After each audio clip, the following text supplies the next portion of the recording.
Hello friends, आपका स्वागत है हमारे यूट्यूब चैनल स्टडी 26 पर। आज के वीडियो में हम लोग देखेंगे फिलॉसफी। जिन बच्चों ने लिया होगा बीए सेकेंड सेमेस्टर के जो भी बच्चे हैं, तो उनका जो वीडियो हम लोग कंटिन्यू कर रहे हैं। पहले भी इससे पहले हमने कई एक वीडियो बनाए हुए हैं, तो उसको आप देख लीजिएगा ताकि आपकी एक कंसेप्ट आपके पास होनी चाहिए। और उसके अलावा 16 तारीख से आपका एग्जाम होने वाला है, तो इसी को ध्यान में रखते हुए कुछ महत्वपूर्ण प्रश्न जो कि ऑब्जेक्टिव है आज का वीडियो में, और इससे पहले सब्जेक्टिव भी हमने कराया है और ऑब्जेक्टिव भी साथ साथ हमने कराया हुआ है, उसको देख लीजिएगा। फिर इसको देखिएगा तो और भी आसानी होगी चीज़ों को कंटिन्यू करने में और आपको सहूलियत होगी। ठीक है, तो बिना विलंब के चीज़ों को देखते हैं कि आखिर कुछ कुछ महत्वपूर्ण ऑब्जेक्टिव प्रश्न आपके सामने रहेंगे, उसके ऑप्शन आपको देंगे और फिर उसका उत्तर आपको सही चुनना है। ठीक है, जो भी ऑब्जेक्टिव होगा बहुत ही सिलेक्टिव होगा, जिसको अगर आप कर लेते हैं खुद से, अगर आप ज़्यादा सही कर पाते हैं ना, तो यकीनन आपकी तैयारी बेहतरीन रहेगी। ठीक है, इसके लिए आपको कहीं सोचने और समझने की जरूरत नहीं होगी। ठीक है, तो चलिए बिना विलंब के चीज़ों को समझते हैं। और ठीक, अगर वीडियो अगर पसंद आए ना, तो अपने दोस्त यार में जरूर शेयर कीजिएगा। देखिए, फिलॉसफी या कोई भी सब्जेक्ट अगर हम उसके लिए मेहनत कर रहे हैं ना, तो बस आपसे इतना ही चाहते हैं कि आप अपने दोस्तों में शेयर कीजिए, ताकि हमें भी इस चीज़ का मोटिवेशन मिल सके और हम लोग नई चीज़ें करते रहें। ठीक है, और आपके लिए अगर कर रहे हैं तो प्लीज़ आप इतना तो कर ही दीजिए मेरे लिए। ठीक, तो चलिए पहला क्वेश्चन आपके स्क्रीन पे है कि आगमन स्थापित करता है। ऑब्जेक्टिव क्वेश्चन है, जो कि ज़्यादा क्वेश्चन नहीं है, 20 क्वेश्चन होगा, जिसको अगर आप कर लेते हैं, अगर आप 15 सही कर देते हैं ना, तो यकीन मानिए आपकी तैयारी ठीक ठाक है, आपकी तैयारी खराब नहीं है। ठीक है, और 10 से ऊपर जिसका सही होगा ना, उसकी भी तैयारी ठीक ठाक मानी जाएगी। लेकिन जिनका 10 से कम हो रहा है सही, तो उनको अपनी तैयारी को ठीक करना होगा, उनको छोड़ना नहीं होगा। ठीक, तो चलिए पहला क्वेश्चन है, आगमन स्थापित करता है। यानी जब हम लोग आगमन को पढ़ाए थे, निगमन आगमन दोनों को समझाए थे, तो उसमें हम लोग बताए थे आगमन क्या स्थापित करता है। तो वही आपसे पूछ रहा है। आपसे ऑप्शन है आपके पास, एक अंशव्यापी तर्क वाक्य को, एक पूर्ण व्यापक या व्यापी तर्क वाक्य को, उसके बाद देखिए दो प्रत्ययों के बीच संबंध को, उपरोक्त में से कोई नहीं। तो इसका सही उत्तर जो होगा ये बी ऑप्शन होगा। इसको याद रखिएगा, एक पूर्ण व्यापी तर्क वाक्य को। ठीक है, यही इसका सही उत्तर होगा। ठीक, इसको याद कर लीजिएगा। दूसरा प्रश्न आपके स्क्रीन पे है, ज्यादा लेट नहीं करेंगे, कम समय का वीडियो होगा लेकिन ज्यादा चीजें दे देंगे। ठीक है, आगमन में हम अग्रसर होते हैं किधर, यानी आपको हमने बताया था निगमन और आगमन, उसमें एक बताए थे, एक जो होता है विशेष से सामान्य की ओर चलता है और एक सामान्य से विशेष की ओर चलता है। तो ये बोल रहा है कि आगमन में हम लोग किधर अग्रसर होते हैं। तो आगमन के बारे में हम बताए थे कि बच्चों देखिए, हम लोग आगमन में क्या करते हैं, उदाहरण को लेते हैं, फिर उसका फॉर्मूला बनाते हैं, यानी इसमें विशेष से सामान्य की ओर चलते हैं। ठीक है, तो इसी का उत्तर आपको अब ढूंढना है कि आखिर सही क्या होगा। इसमें थोड़ा दिमाग लगाइएगा तो उत्तर सही से चुन लीजिएगा। ठीक है, तो देखिए, अधिक सामान्य से कम सामान्य की ओर जाते हैं, फिर देखिए कम सामान्य से अधिक सामान्य की ओर जाते हैं, सामान्य से विशेष की ओर जाते हैं और विशेष से विशेष की ओर जाते हैं। तो देखिए, सामान्य से विशेष की ओर जाने की प्रक्रिया कहलाती है निगमन। और उसके बाद हमने बताया था कि आगमन में हम लोग विशेष से सामान्य की ओर जाते हैं, यानी कि कम इंपॉर्टेंट वाले चीज को पहले पकड़ते हैं और फिर इंपॉर्टेंट, यानी उसी को फॉर्मूला में कन्वर्ट करते हैं। तो इसी को बोलते हैं कम सामान्य से, इसी को दूसरे वर्ड में बोलते हैं कम सामान्य से अधिक सामान्य की ओर। ठीक है, यानी इसी को आप कह सकते हैं विशेष से सामान्य की ओर। तो इसका सही उत्तर यही होगा, इसको ध्यान में रखेंगे। अगले प्रश्न को देखिए, अगला प्रश्न आपके स्क्रीन पे है, आगमन संबंधित होता है, यानी आगमन किससे संबंधित होता है, यही चीज पूछ रहा है। वास्तविक सत्य से, अकारिक वैधता से, उपरोक्त दोनों से, किसी से नहीं। आपको सही उत्तर चुनना है। तो देखिए, आगमन जो संबंधित होता है वो वास्तविक सत्य से होता है। ठीक है, तो ये ऑप्शन सही होगा, इसको ध्यान में रखेंगे आप। अगला प्रश्न आपके स्क्रीन पे है कि आगमन क्रम में सम्मिलित है, यानी आगमन जब हम लोग करते हैं उसमें कौन कौन सी चीजें सम्मिलित होती है। तो इसमें देखिए, सिर्फ निरीक्षण सम्मिलित होता है, या परिकल्पना सम्मिलित होता है, या सत्यापन।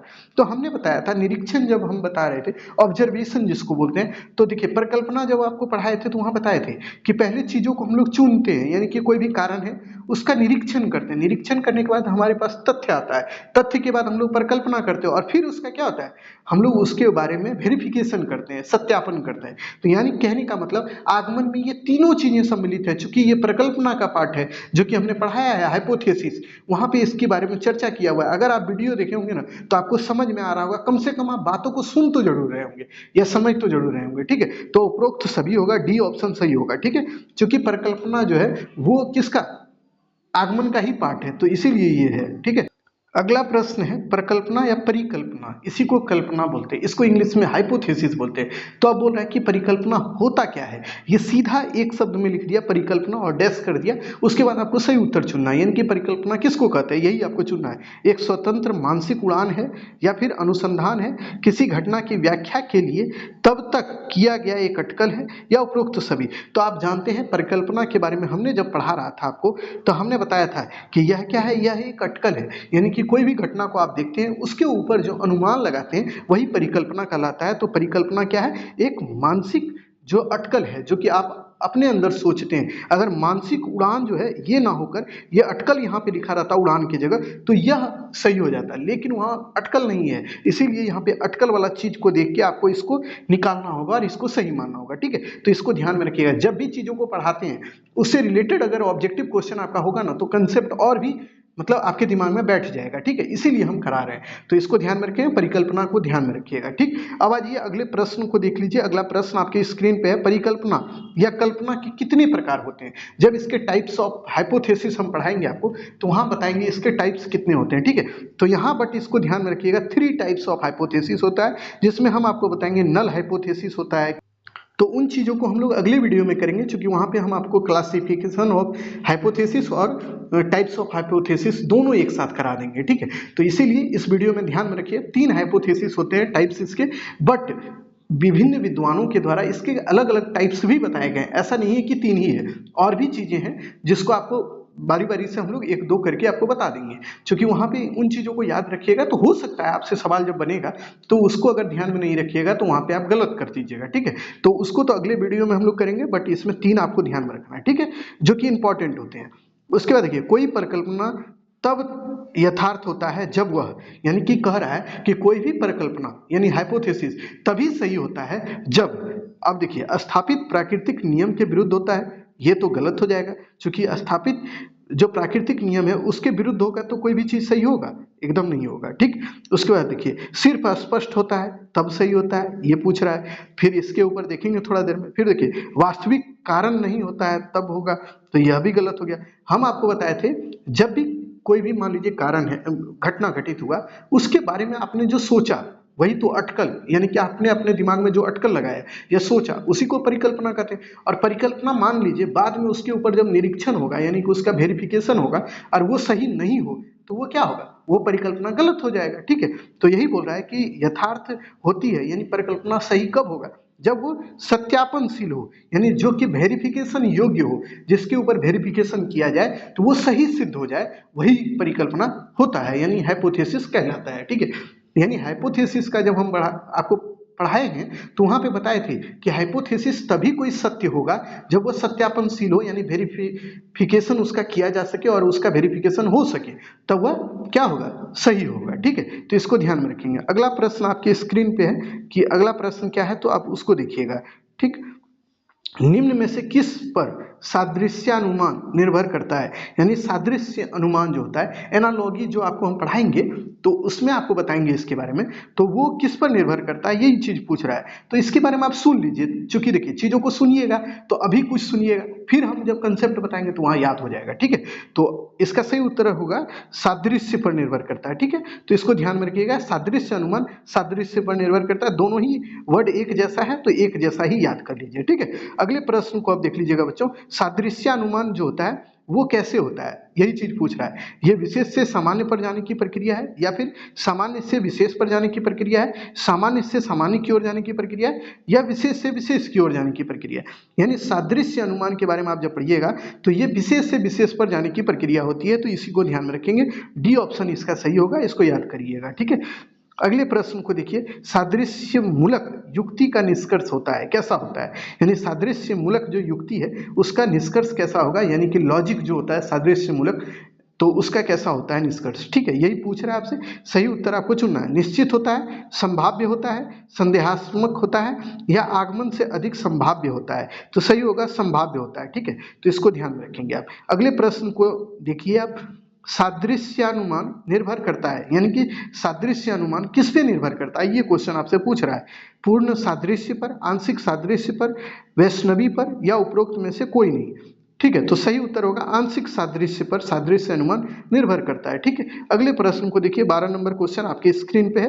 वैज्ञानिक की व्याख्या आधारित होती है, यानी वैज्ञानिक व्याख्या क्या होता है, यही चीज पूछ रहा है आपसे।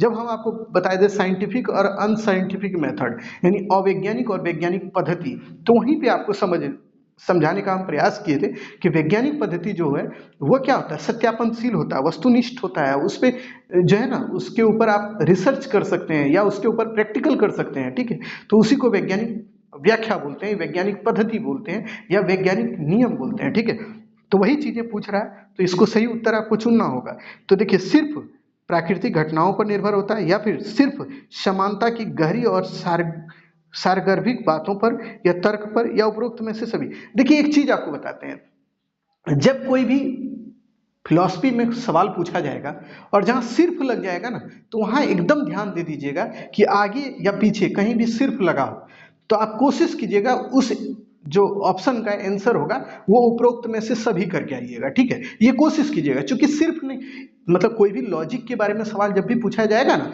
तो उसका एक आंसर होता ही नहीं है, उसमें कई एक आंसर होता है। इसीलिए जहां सिर्फ लगा हो ना, तो उपरोक्त में से सभी करके आ जाइएगा। संभव है कि वो ज्यादातर सही होगा, गलत नहीं होगा। ये एकदम ट्रिक है जिसको अपनाए भी हम भी थे और आप भी अपना लीजिए, लेकिन पहले क्वेश्चन को पढ़िएगा। ऐसा मत कीजिएगा कि एक में सिर्फ लिखा है तो उपरोक्त सही कर दिए, लेकिन नहीं, वैसा मत कीजिएगा। एक में सिर्फ लिखा है, दूसरा में भी सिर्फ लगा हो, तीसरा ऑप्शन में भी सिर्फ हो, तब डी मार दीजिएगा। कहीं कोई दिक्कत नहीं, कहीं कहीं नहीं जाना है, वो सही हो जाएगा। ठीक है, तब कीजिएगा। अन्यथा एक में सिर्फ लिखा है, दूसरा बोलेगा कोई नहीं, तब आप कर दीजिएगा सिर्फ, कहिएगा सर हम तो उपरोक्त तो सभी मार दिए, तो वो गलत हो जाएगा। ठीक है, क्वेश्चन को समझिएगा। अगर सब जगह सिर्फ सिर्फ जैसे इसमें लगा है ना, सिर्फ यहाँ भी सिर्फ, यहाँ भी तर्क पर, यहाँ मान लीजिए सिर्फ नहीं भी है, तो ये सिर्फ है, आप समझ जाइए। ये क्वेश्चन का जो कीवर्ड है ना वो छुपा हुआ है। ठीक है, तो यहाँ भी सिर्फ है एक तरह से, तो ये मतलब मान लीजिए ये तीनों में सिर्फ सिर्फ था, इसीलिए डी ऑप्शन सही कर दीजिए। ठीक है, तो जैसे इस तरह का प्रश्न दिखे वहां पे आपको एनालॉगी अपने अंदर भी सेट करना है, यानी एनालिटिकली आपको सही करना होगा। ठीक, अगले प्रश्न को आप देख लीजिए। अगला प्रश्न आपकी स्क्रीन पे है, क्या है, तो प्रचलित व्याख्या आधारित होती है, यानी कि एक देखिए हमने बताया था साइंटिफिक मेथड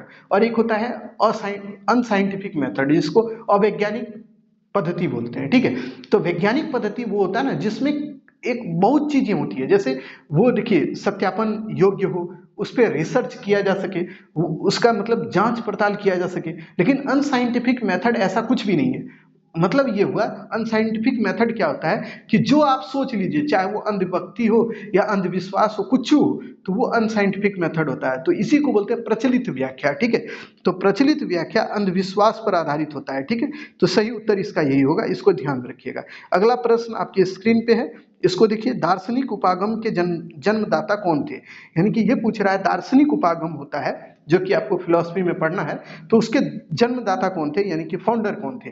तो इसका सही उत्तर होगा प्लेटो। ठीक है, प्लेटो को दार्शनिक उपागम का जन्मदाता कहा जाता है, इसको याद करिएगा। ठीक, अगले प्रश्न को आप देख लीजिए कि अगला प्रश्न है, आगमन पद्धति को अन्य किन नामों से जाना जाता है।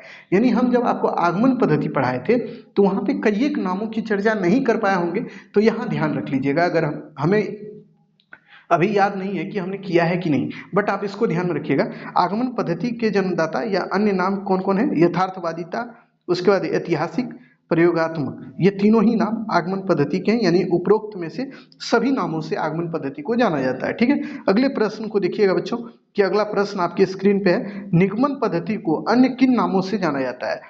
तो निगमन पद्धति का और कौन कौन नाम है, तो उसको देखिए, काल्पनिक पद्धति भी इसको बोलते हैं, अमूर्त पद्धति भी बोलते हैं, विश्लेषणात्मक पद्धति भी बोलते हैं, यानी विश्लेषण भी इसमें होता है, अमूर्त पद्धति भी है, काल्पनिक पद्धति भी है, इसी को निगमन पद्धति बोलते हैं। यानी कि ये सभी नाम इसी के हैं, तो उपरोक्त डी सही होगा। ठीक है, उसके बाद आ जाइए अगले प्रश्न को देखिए, किसी भी सिद्धांत के संबंध में पहले से की गई कल्पना क्या कहलाती है। तो उसको हम लोग क्या बोलते हैं, इसको हमने बताया था, पूर्व कल्पना कहलाती है या प्रकल्पना कहलाती है, उपकल्पना कहलाती है या उपरोक्त सभी।